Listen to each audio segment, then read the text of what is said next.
Hello and welcome to Play PKN, the weekly video bulletin brought to you by packagingnews.com.au, Australia's media hub for the packaging industry.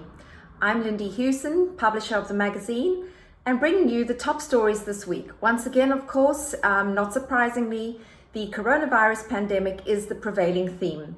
But we're pleased to bring you some more of our positive industry response stories. This week, we spoke to a number of members of the Australian Institute of Packaging, all packaging professionals working in businesses who've been able to pivot what they do in order to step up to meet the increased demand at this time of crisis. One of the companies we spoke to was Sealed Air. Sealed Air is a food packaging specialist that has seen over 200% increase in demand for some of the items that they supply, including for meat packaging. OF Packaging, who is a pouch supplier in Melbourne, too has seen an increase in demand for flexible packaging and is also working on some packaging innovation around materials that can provide better barrier properties, all important at this time when food safety is such a focus. Caps and Closures in Melbourne and Zipform in Western Australia are both companies that are working around the clock in order to provide essential packaging products to their supply chain. And also, at the same time, they tell me, they're continuing to focus on sustainability initiatives within the business so that they can meet their goals for the 2025 national packaging targets.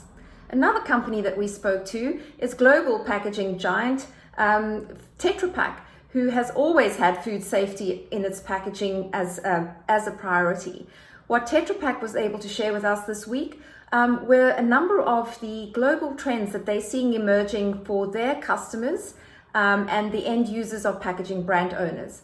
The first is the emergence of new retail channels that are really seeing a spike in growth. So we're seeing e-commerce packaging, so for online grocery and meal deliveries, seeing huge rises both in China and globally.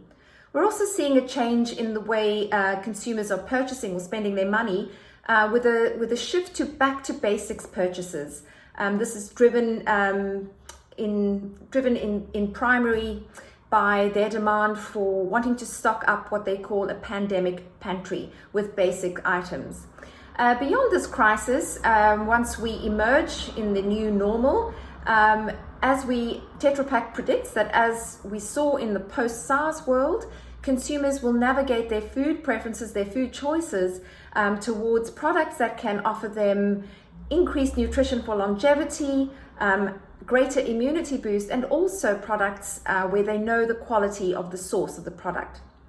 This week, we also share our interview with World Packaging Organization President, Professor Pierre Pienaar, who from his global vantage point gives his view on the role of packaging in a pandemic, specifically with a focus on food safety.